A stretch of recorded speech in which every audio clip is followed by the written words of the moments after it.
Karibu sana. Asante studio.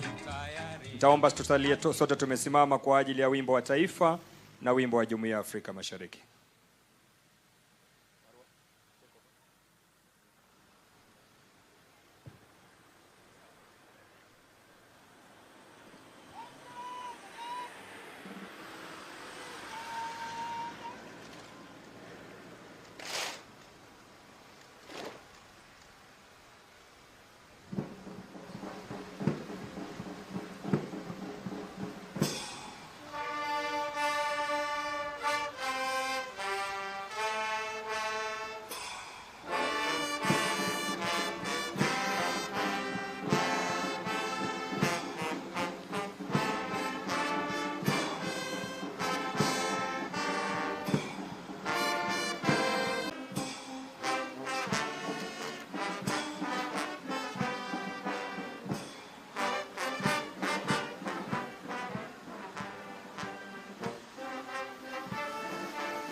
Naam, kwa hivi sasa mkuu wa gwaride letu ataweza kumwalika Mheshimiwa Rais ili aweze kulikagua gwaride.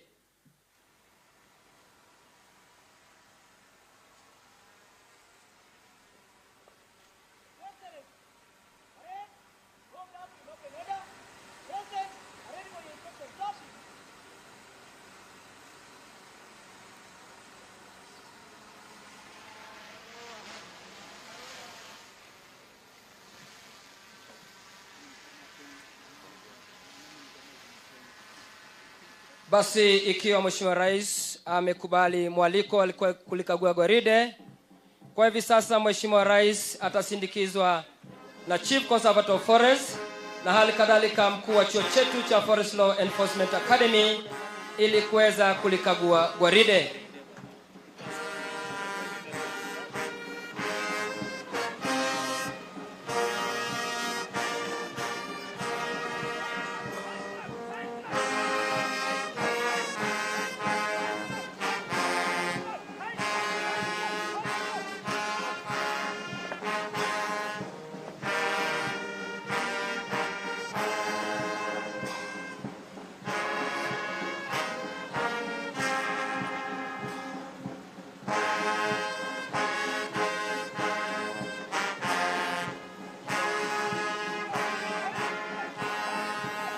Wanaomwelekeza Mheshimiwa Rais kwa ukaguzi wa gwaride, yani parade orderlies, ni Sergeant Mark Cheromoi, akisaidiana naye Sergeant Amgune Ombaso.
Basi baada ya Mheshimiwa Rais kutamatisha ukaguzi wa gwaride, mkuu wa gwaride sasa amemwomba idhini ili aweze kuendelea na gwaride lake. Ndugu wananchi, viongozi tulioko katika jukwaa rasmi, kwa hivi sasa tunaomba tuweze kusimama tuweze kumlaki Mheshimiwa Rais katika jukwaa rasmi. Karibu Mheshimiwa Rais. Welcome Your Excellency. Welcome Kenya Forest Service. Tunakupenda sana sana.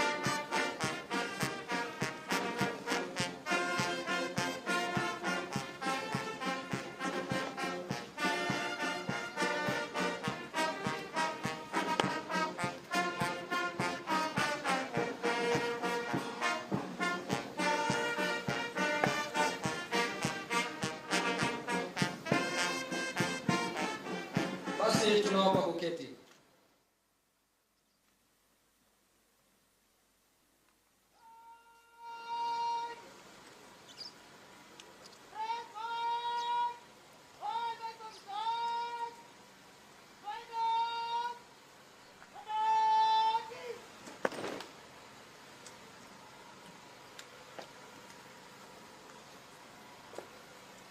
Basi Mheshimiwa Rais, kwa hivi sasa wanaokuja mbele yako ni baadhi ya maafisa wetu walioweza kufanya vyema katika nyanja mbalimbali ili uweze kuwatunuku.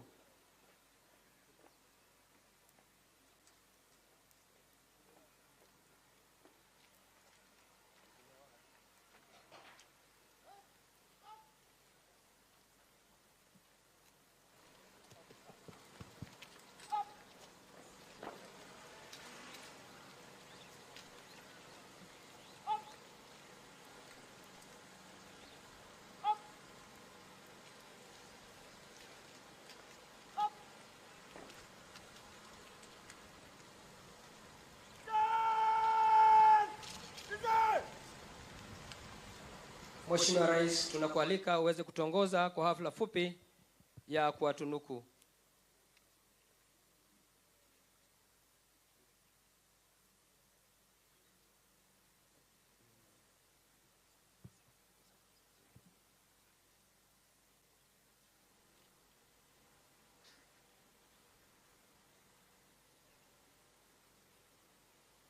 Your Excellency, the best all-around trainee and the recipient of the Sword of Honor, the Parade Commander, KFS number 0933, Officer Trainee Olesalaja Simeon.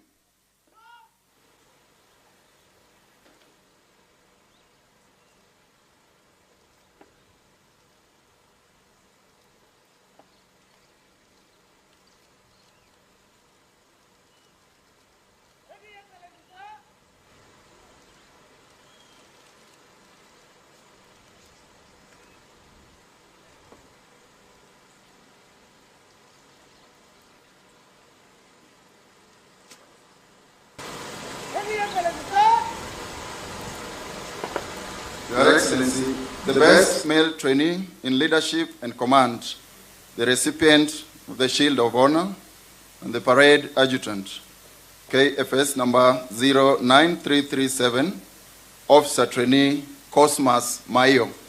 Stop!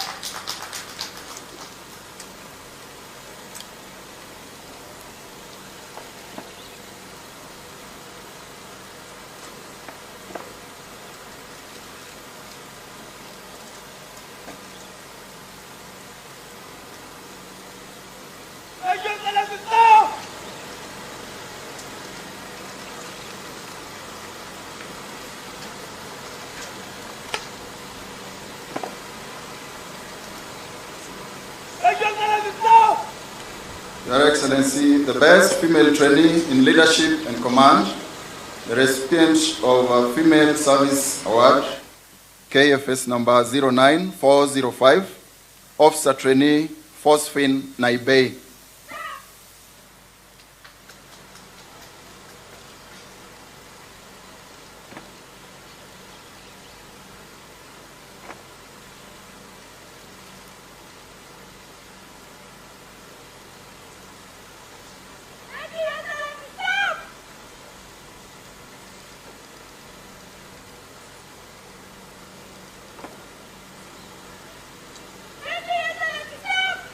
Your Excellency, the best trainee in academics and the recipient of the Academic Service Award, KFS number 09401, Officer Trainee Roba Guyo.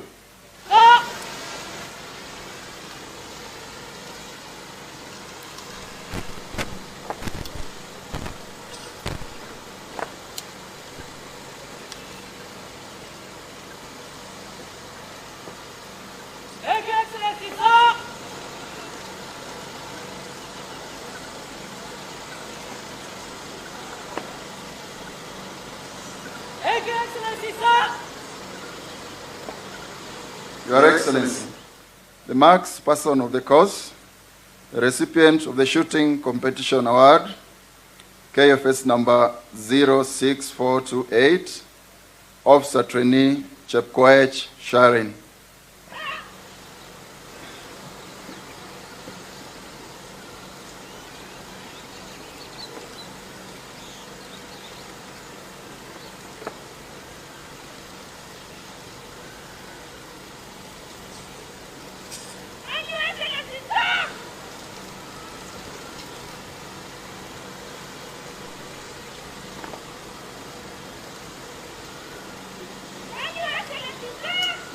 Your Excellency, the best trainee in jungle warfare and forest survival tactics, the recipient of the Fieldcraft and Tactics Award, KFS number 09343, Officer Trainee Benson Gitonga.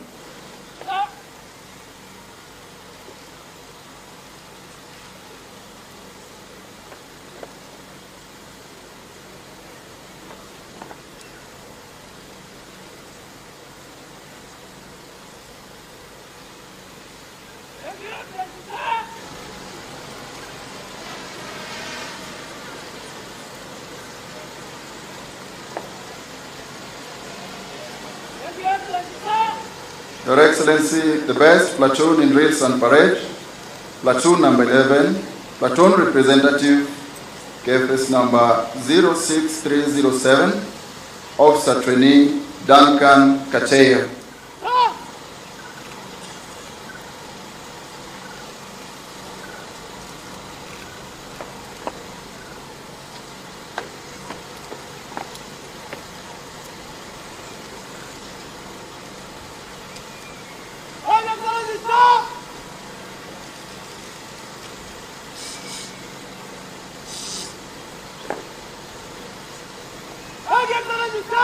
And finally, Your Excellency, the best company in orderliness and environmental cleanliness, that is F Company representative, KFS number 09391, Officer Trainee Ernestina Saru.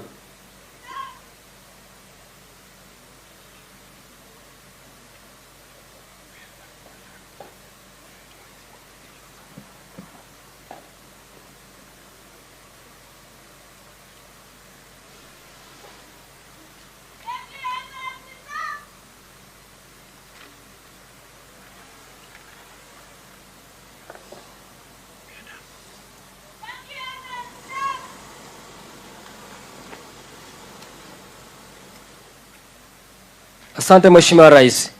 Basi tuweze kuwapongeza wote waliotunukiwa.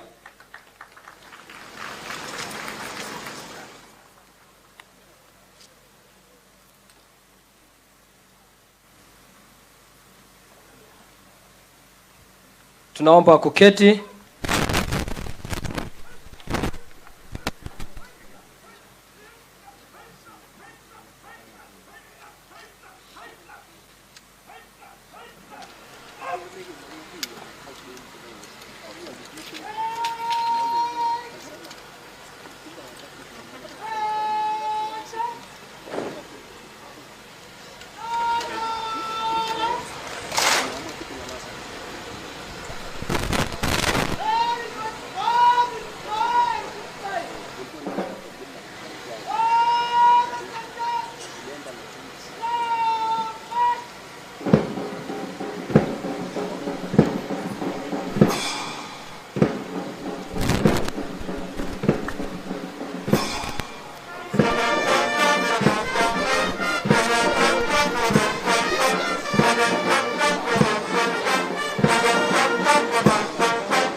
Basi Mheshimiwa Rais, mchakato mzima wa gwaride umeanza.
Mheshimiwa Rais kwa sasa anajitayarisha kuchora ramani ya taifa letu la Kenya, vile vile akiwa ameisindikiza na ujumbe fulani.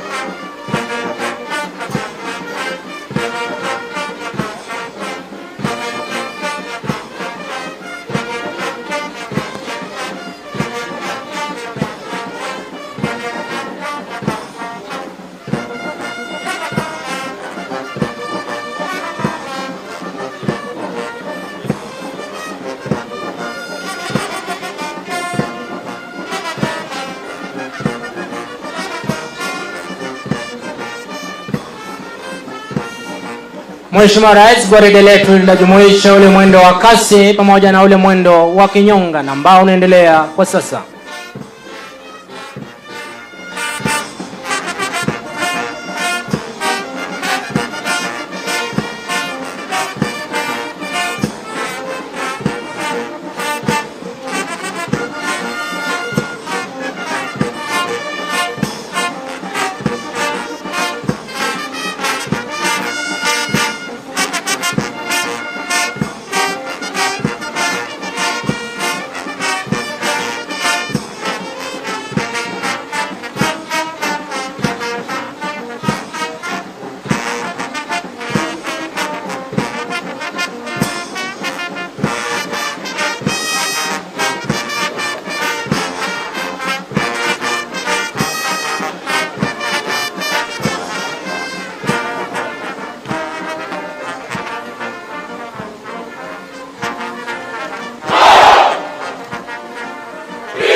Mheshimiwa Rais, kama nilivyokujuza awali, wangechora ramani ya taifa letu la Kenya huku wakuwa wamesindikiza na ujumbe Go Green Kenya, hii ikiwa ni mwito ya kuhakikisha kwamba itimiapo mwaka 2032 azimio yako ya upanzi wa miche bilioni 15 itakuwa imetimia.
Mheshimiwa Rais, gwaride letu siku ya leo limetumika kuonyesha umuhimu wa upanzi wa miche na vile vile umuhimu wa kutunza miche hiyo hadi iwe mti.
Basi Mheshimiwa Rais, vikundi vyote kwa sasa vinajiandaa kuingia katika makundi zao ili waweze kuja kupita mbele ya jukwaa na kutoa heshima zao kwako Mheshimiwa Rais.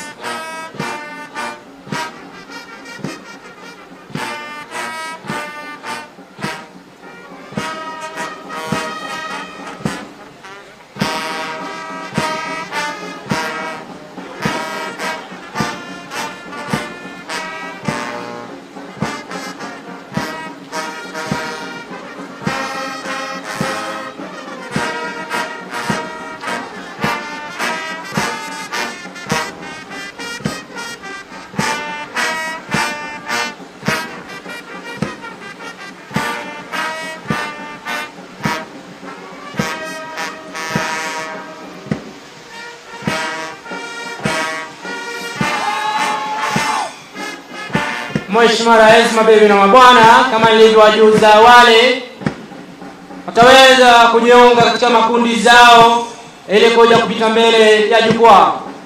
Vikundi vya kwanza vikimwagika magharibi mwa uwanja, zingine bado zipo katikati mwa uwanja zikiendelea na miundo na michoro ainati.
Basi Mheshimiwa Rais, vikundi vyote 16 vinaelekezwa magharibi mwa uwanja tayari kabisa kuweza kupita mbele yako kuweza kutoa heshima zao.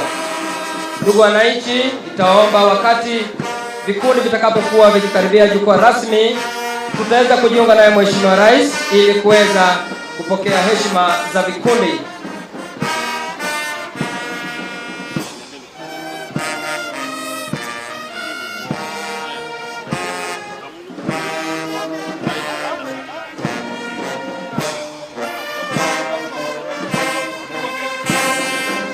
Kwa hivi sasa Mheshimiwa Rais, wanaotufungulia ukumbi wa maonyesho haya ni bendi yetu ya Kenya Forest Service ikiongozwa na Inspector Charles Bore.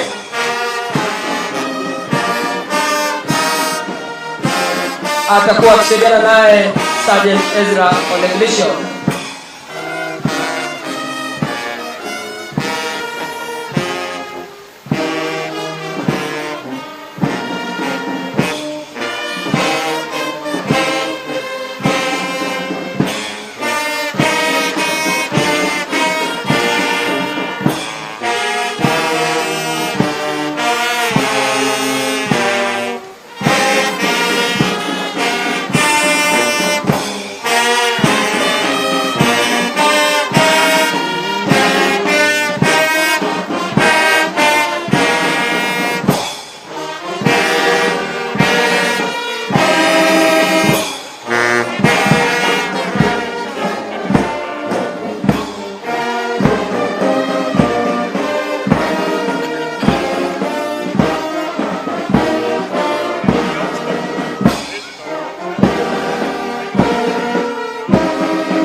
Mheshimiwa Rais, tunakualika sasa uweze kupokea heshima za vikundi. Ndugu wananchi, tunaomba tuweze kujiunga naye Mheshimiwa Rais wakati ambapo vikundi hivi vyote vitakuwa vikipita hapa mbele.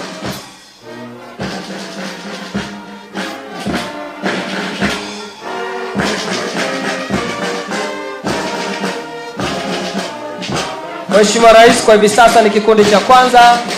Anayeongoza ni mkuu wa gwaride letu Officer Trainees Simeon Olesalaja. Mkuu wa kikundi hiki cha kwanza ni Officer Trainee Faustin Naibei.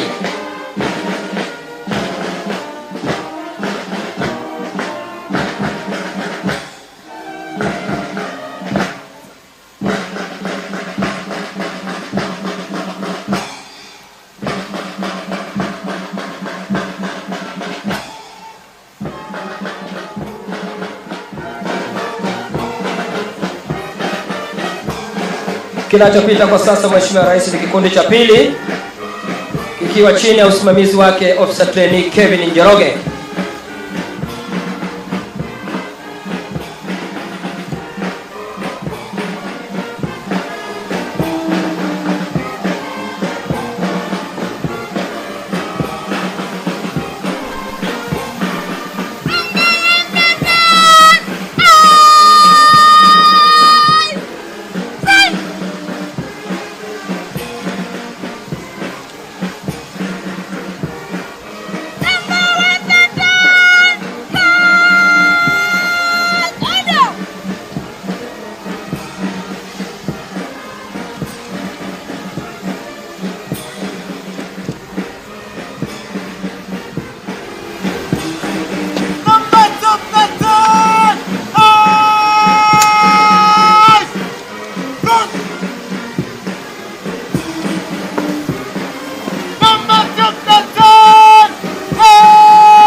Mheshimiwa Rais kwa sasa ni kikundi cha 15 kikiongozwa naye Officer Trainee Linet Tianoi.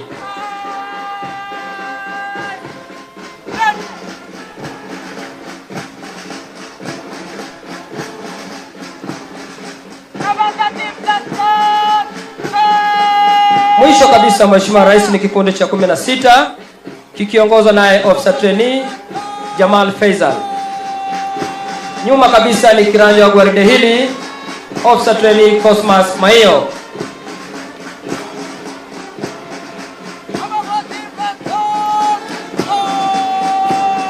Basi tuombe kuketi Mheshimiwa Rais. Wakati gwaride hili basi likiendelea kwa mwendo huo, wataweza kurejea hapa tena kwa mara nyingine kwa mwendo wa kasi.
Honorable William Samoei Ruto, PhD, CGH, President of the Republic of Kenya and Commander-in-Chief of the Defense Forces.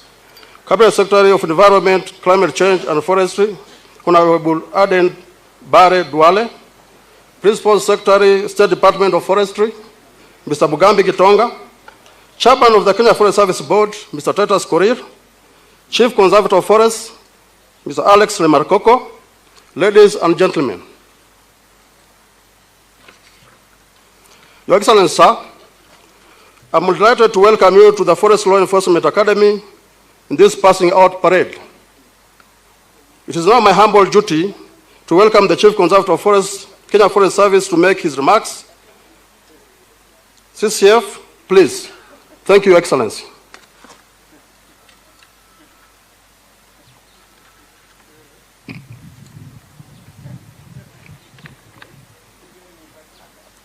Your Excellency, Sir, Honorable William Samoei Ruto, PhD, CGH, President of the Republic of Kenya and Commander-in-Chief of the Defense Forces, Cabinet Secretary for Environment, Climate Change and Forestry, Hon Aden Duale, PS State Department of Forestry, and the other PSs that are here, PS State Department of Environment and Climate Change, Chairman of Kenya Forest Service Board and the Board Directors, distinguished guests, ladies and gentlemen.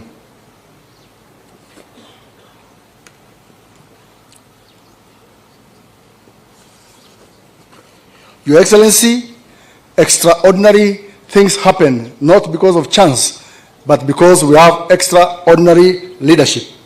It gives me immense pleasure to welcome you to this Forest Law Enforcement Academy for this particular passing out parade. Before you are 102 inspectors and 465 foresters, comprising 331 men and 226 women. And therefore, we have met the constitutional threshold of gender equality, balance. Your Excellency, sir, these graduates have undergone successfully and completed a 6 months rigorous paramilitary training, and now they are ready to pick up their responsibilities of forest conservation and protection.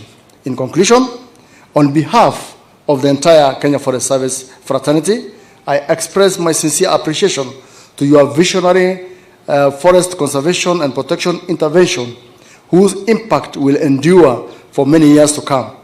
These interventions include recruitment of an additional 3,300 staff and your commitment to achieve the 30% tree cover by the year 2030.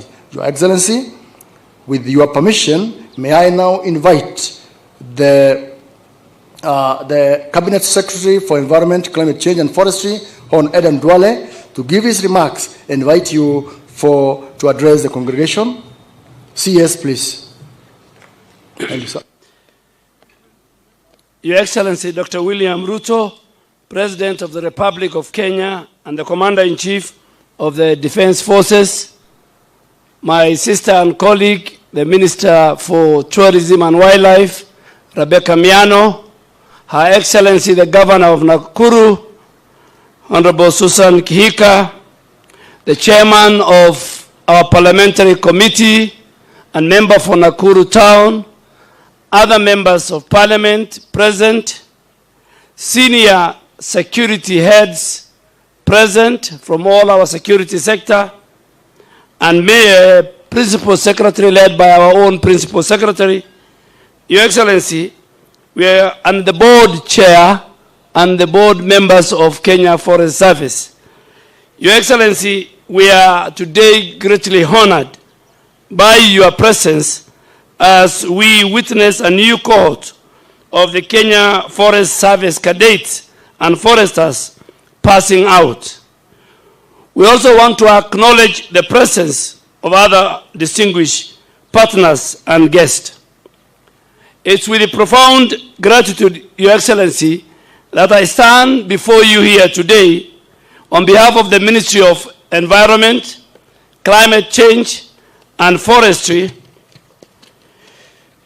with a very deep appreciation to you, Your Excellency, for your unwavering commitment, leadership, and outstanding support of the sustainable management of the Kenyan environmental sector, including our precious forest resources and our country's bold climate action.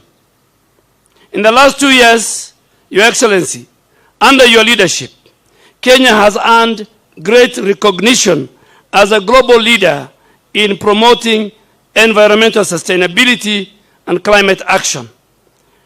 This is due to your proactive leadership, your sustained political commitment, and today Kenya has developed very strong policy framework, ambitious reforestation goals, strategic investment in renewable energy, and active participation in international climate diplomacy. Your Excellency, we acknowledged the budgetary and policy support you have given us in the implementation of the 15 billion tree growing campaign program. A very noble, a transformative initiative to address the critical challenges of climate change, water scarcity, land degradation, biodiversity loss, while also at the same time, Your Excellency, creating jobs, improving livelihoods, building resilience of our local communities and the national economy against any climate change and climate vulnerability. Finally, Your Excellency, we cannot overemphasize the relevance of the recently launched Climate Resilience Service Program, known as Climate Works Mtaani Initiative. That will also help the 15 billion tree growing campaign program with the objective of creating unemployment opportunities for over 200,000 youth annually. Your Excellency, today is your day.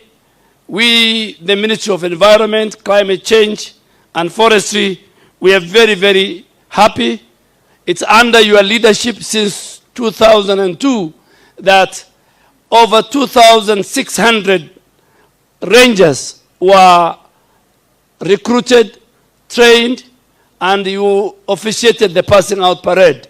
Today we have the cadets and our technical team comprising over 576. That is an indication, that is a commitment that you and your government has shown to conserving our environment, our forest, and we want to commit as a ministry that by 2032, our forest cover, inshallah, will move from the current 12.7 to 32%. With those many remarks, it's my duty and honor to ask everybody to stand up and welcome His Excellency to address this great pass-out parade. Thank you, Your Excellency. Thank you very much. Tafadhali wale mlio na viti mnaweza kuketi chini. Asanteni sana. Mawaziri mlio hapa, makatibu, gavana wetu wa jimbo hili la Nakuru, Mheshimiwa Susan Kihika, pamoja na mwenyekiti wa kamati ya bunge kuhusu mambo ya mazingira, Mheshimiwa Gikaria, mwenyekiti wa Kenya Forest Service na board members, chief conservator na team ya Kenya Forest Service, wazazi mliofika hapa, graduates. I join you today to celebrate the passing out of 102 inspector cadets and 465 forest trainees, because this is a huge milestone in Kenya's journey towards a greener and more resilient future. I congratulate you on your achievements and the commitment you have shown in the conservation and protection of our nation's natural resources. Your work will contribute to our collective endeavor to build a prosperous nation and leave an inspiring legacy to future generations. Every tree planted and forest preserved symbolizes our vision of a vibrant and ecologically secure Kenya.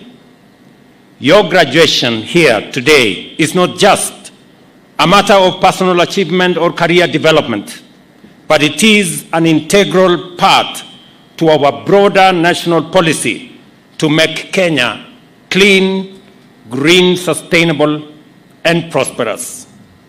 The Constitution sets out our commitment to ecological integrity and environmental protection.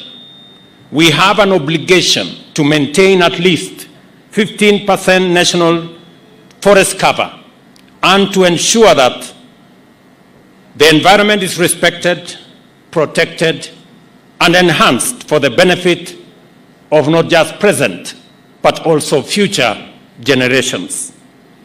As part of the global community, Kenya is a leader in environmental sustainability, biodiversity conservation, and climate action.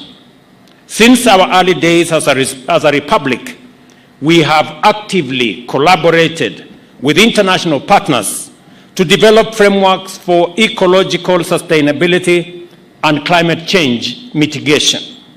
This is why we host the global headquarters of the United Nations Environmental Programme, UNEP, in Kenya. It is also why we have been at the forefront of developing multilateral and regional policies and strategies to enable our countries combat environmental degradation and manage the effects of climate change. In 2023, we hosted the first ever Africa Climate Summit, which set out a bold and ambitious Pan-African agenda to advocate effective action at every level, sector, and in every country in our continent and throughout the world. Forest conservation, afforestation, and tree planting campaigns are long-standing Kenyan traditions, going back to many decades. In 2023, we launched a national program to restore degraded landscapes and ecosystems, strengthen our institutional framework to combat deforestation, and included a national campaign to plant 15 billion trees by 2032, aiming to raise our forest cover to 30%. This is the context in which you must understand the significance of this function and appreciate the role of the graduating officers here, as well as their colleagues who are already in the Forest Protection Service. They are the guardians of the nation and the Earth's lifeline. Their work enables us achieve sustainability and prevail against daunting global and local environmental challenges. Forests purify our air, sustain biodiversity, and support livelihoods. It is therefore essential that we develop capacity, including adequate numbers of trained professionals to overcome the threats of deforestation, illegal logging, and climate change, which diminish forests and the Earth's ability to sustain life. I must say that I am very proud of the achievements of the last 2 years. Very significantly, and for the first time, last year, we hired 2,600 forest rangers, the highest number in independent Kenya, the largest number in 20 years.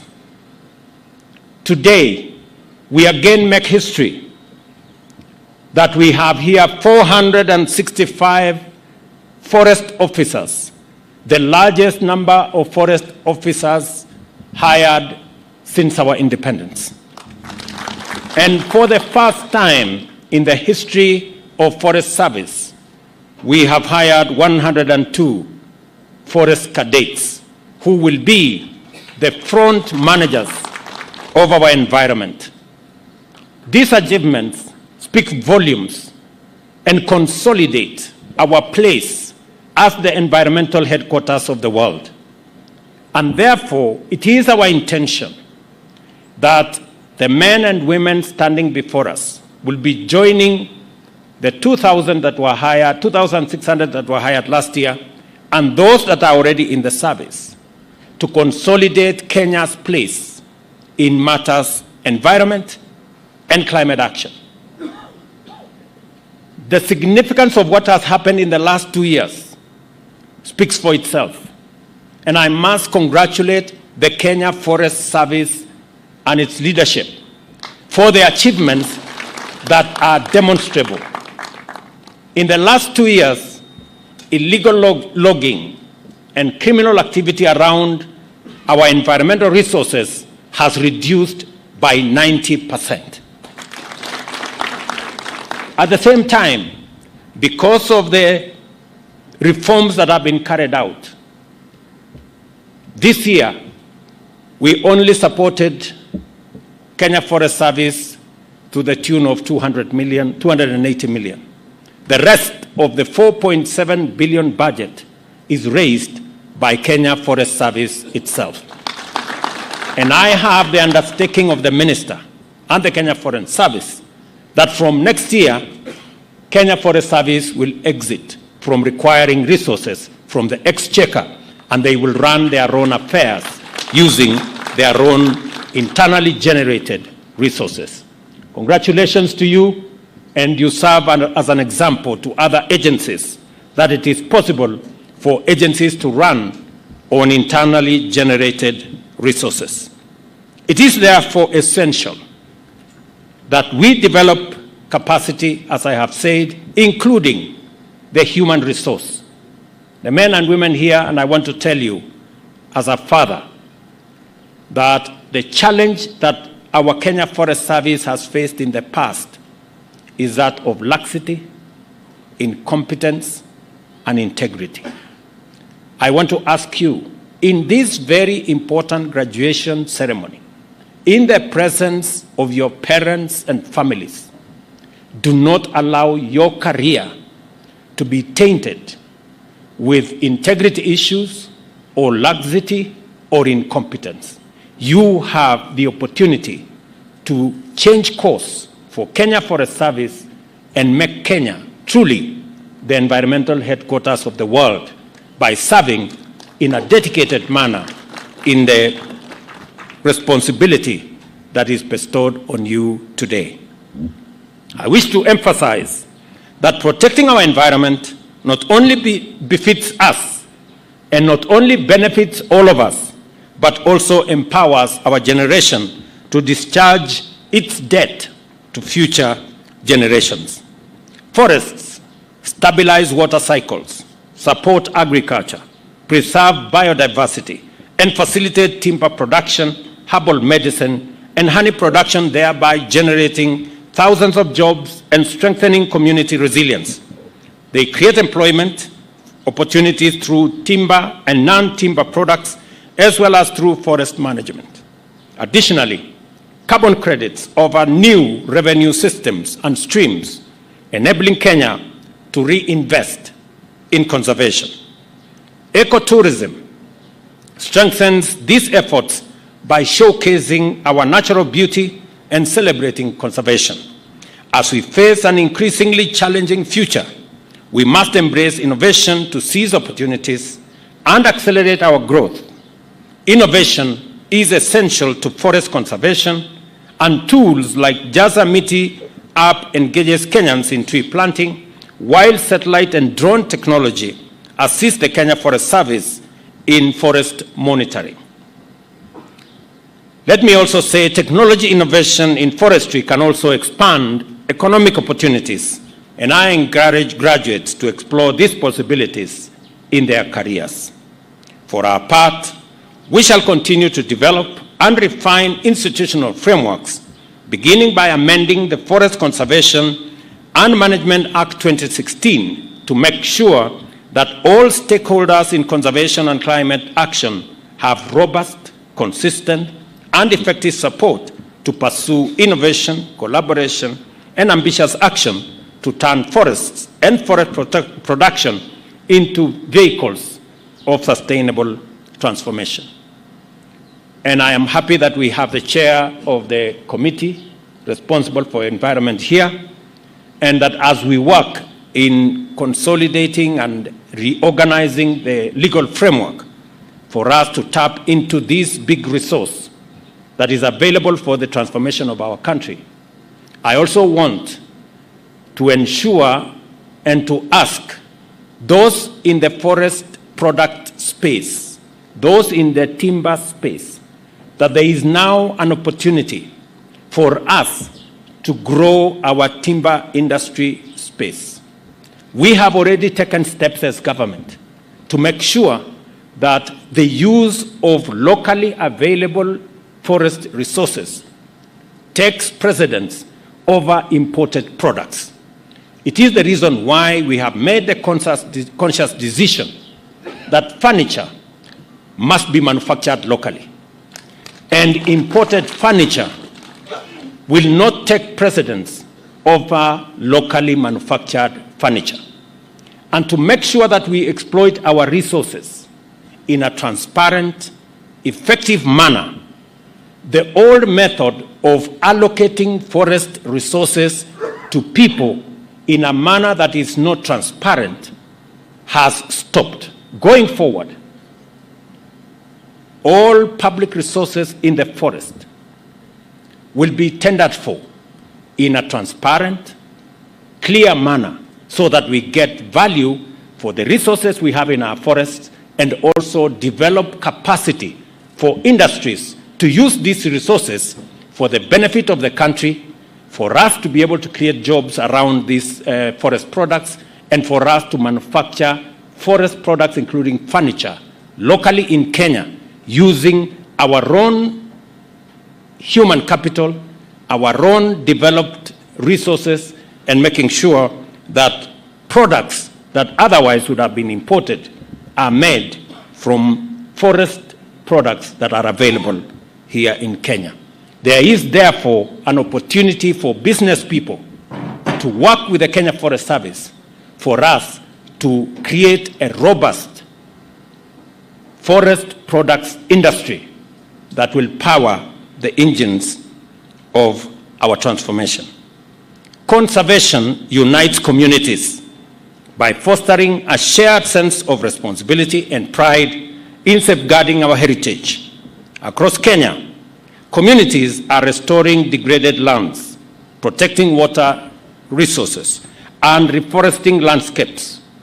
Initiatives in the Aberdare Ranges and Mau Forest Complex demonstrate the power of local action in driving accountability and long-term success.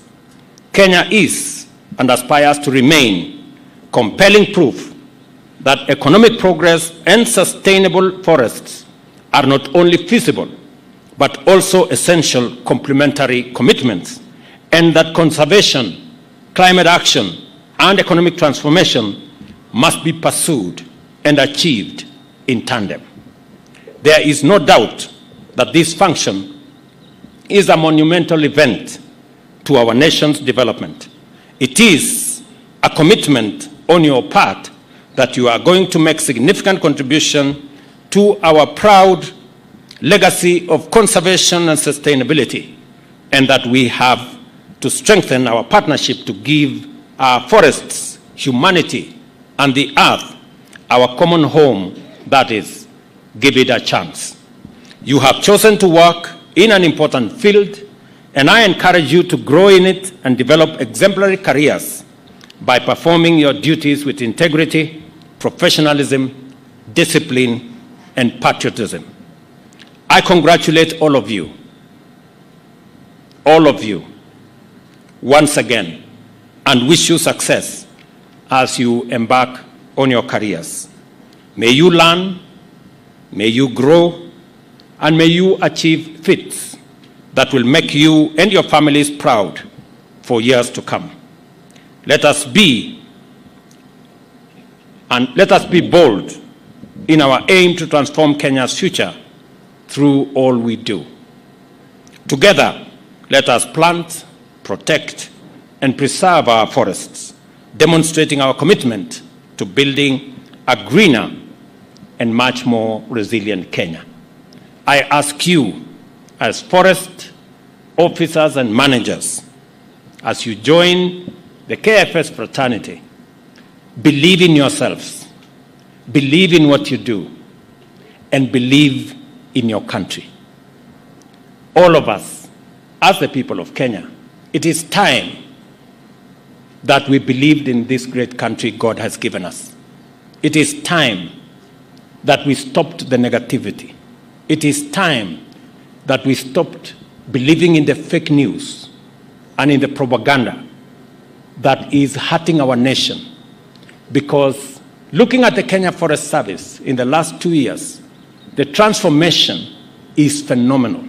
What has been achieved in the last 2 years, reducing illegal logging and forest criminal activity by 90%, is something we should be proud of. The fact that Kenya Forest Service now can raise its own resources because of the transformation and because of the reforms that have been undertaken is something we should celebrate. That is not just happening in the Kenya Forest Service.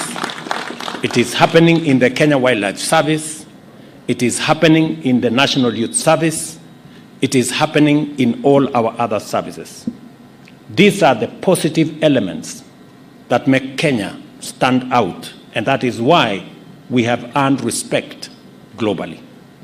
Asanteni sana kwa wazazi, asanteni sana kwa kufika ili tusherehekee sherehe hii ya vijana hawa ambao leo watatoka hapa waende wasimamie mambo ya mazingira katika taifa letu la Kenya. Na kama vile waziri amesema, tuko na mpango mkubwa ambayo imeanza sasa. Vijana 10,000 tayari wamejumuishwa katika mpango wa Climate Works. Na mpango yetu ni kwamba kufikia mwaka ujao tutakuwa tumefikisha vijana 200,000. Na hawa vijana wa Kenya Forest Service watakuwa mstari ya mbele kusimamia hawa vijana katika mambo ya Climate Works, ndio tuweze sote kuunganika katika mambo ya mazingira, kupanda miti, kuondoa mambo ya pollution na kumanage our environment as is required of us. Asanteni sana. Thank you very much. God bless you and God bless our great country, Kenya. Thank you very much.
Basi baada ya heko tatu kwa Mheshimiwa Rais, mkuu wa gwaride atamwomba idhini ili aweze kuliondoa gwaride.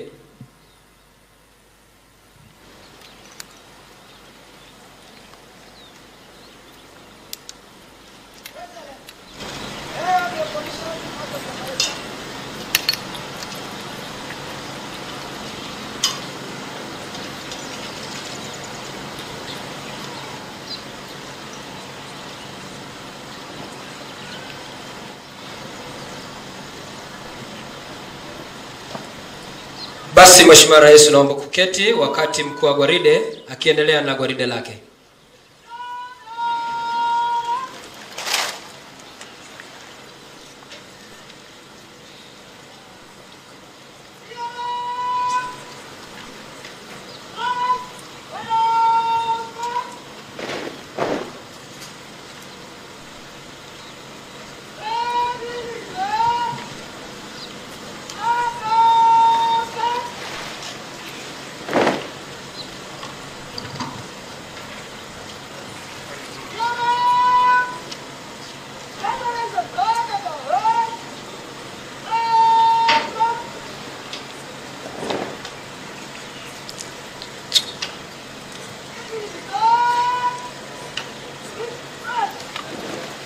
Basi Mheshimiwa Rais, kama ulivyojuzwa awali,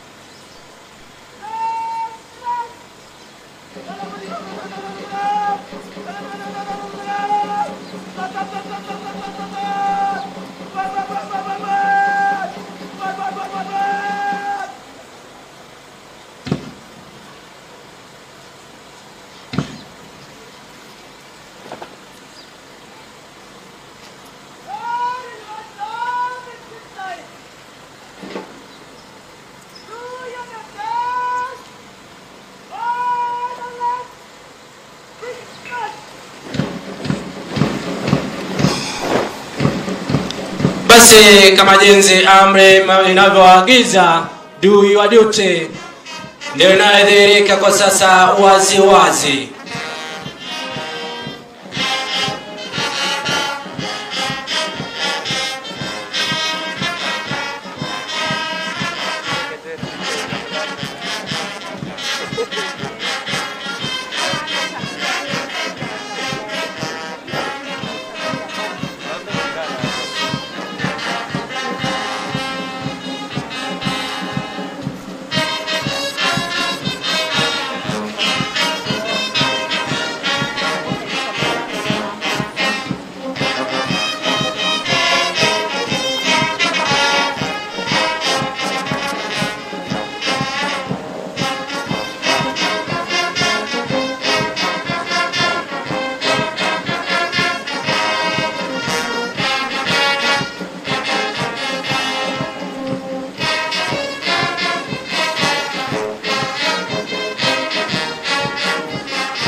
Mheshimiwa Rais, baada ya michoro hizi na miundo maridadi, taweza kujiweka katika vikundi vyao ili waweze kupita mbele ya jukwaa wakielekea nyanjani kwenda kutekeleza wajibu wao.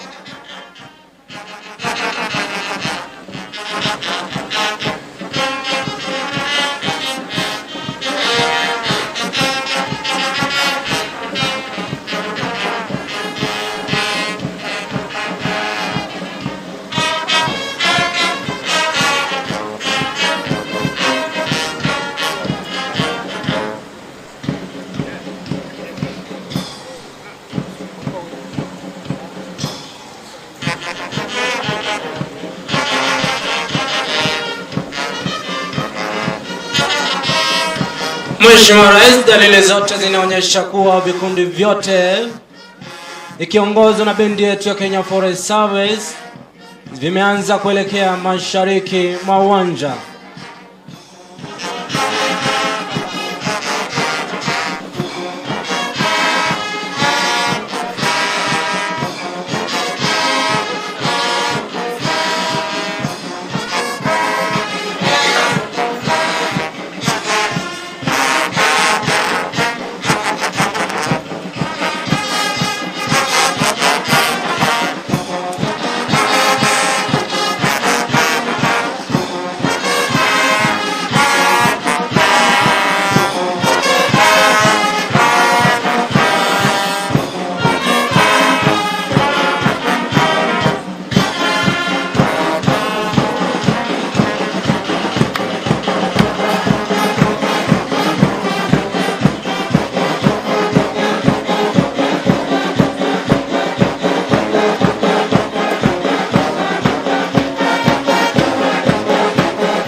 Basi Mheshimiwa Rais, mabibi na mabwana, nitaomba tuweze kujumuika na Mheshimiwa Rais anakapopokea heshima za vikundi hivi. Karibu Mheshimiwa Rais.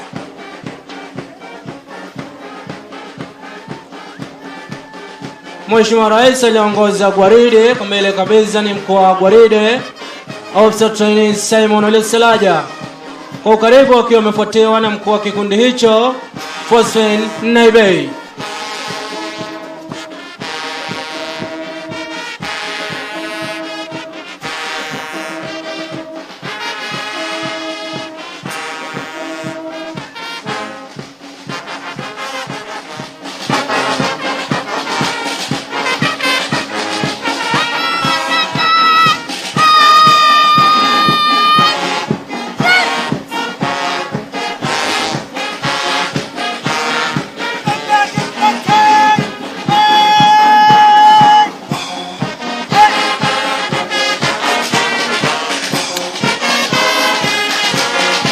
Mheshimiwa Rais, kikundi kinachopita kwa sasa kipo chini ya usimamizi wake Officer Trainee Abel Chere.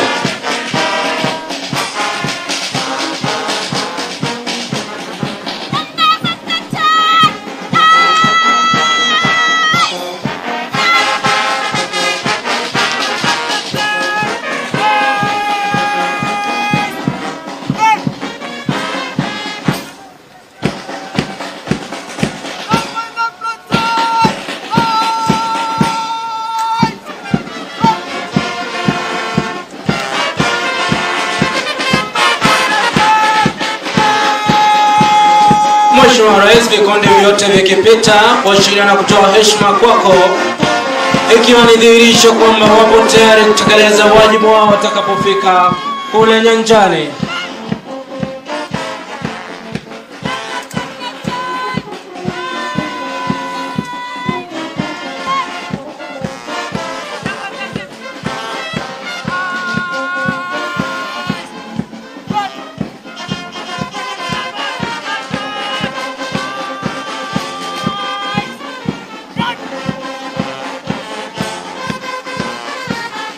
Mheshimiwa Rais, labda nikufahamisha kwamba maafisa wamepokezwa masomo kama vile ujanja wa pori, kwato, sheria na huduma ya kwanza, vile vile na jinsi ya kuhatika miche watakapofika kule nyanjani.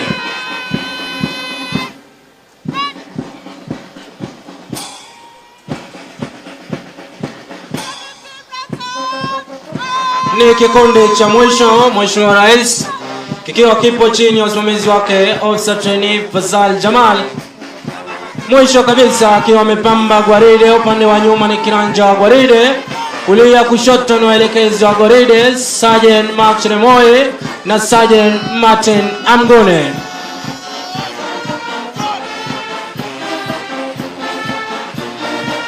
Mheshimiwa Rais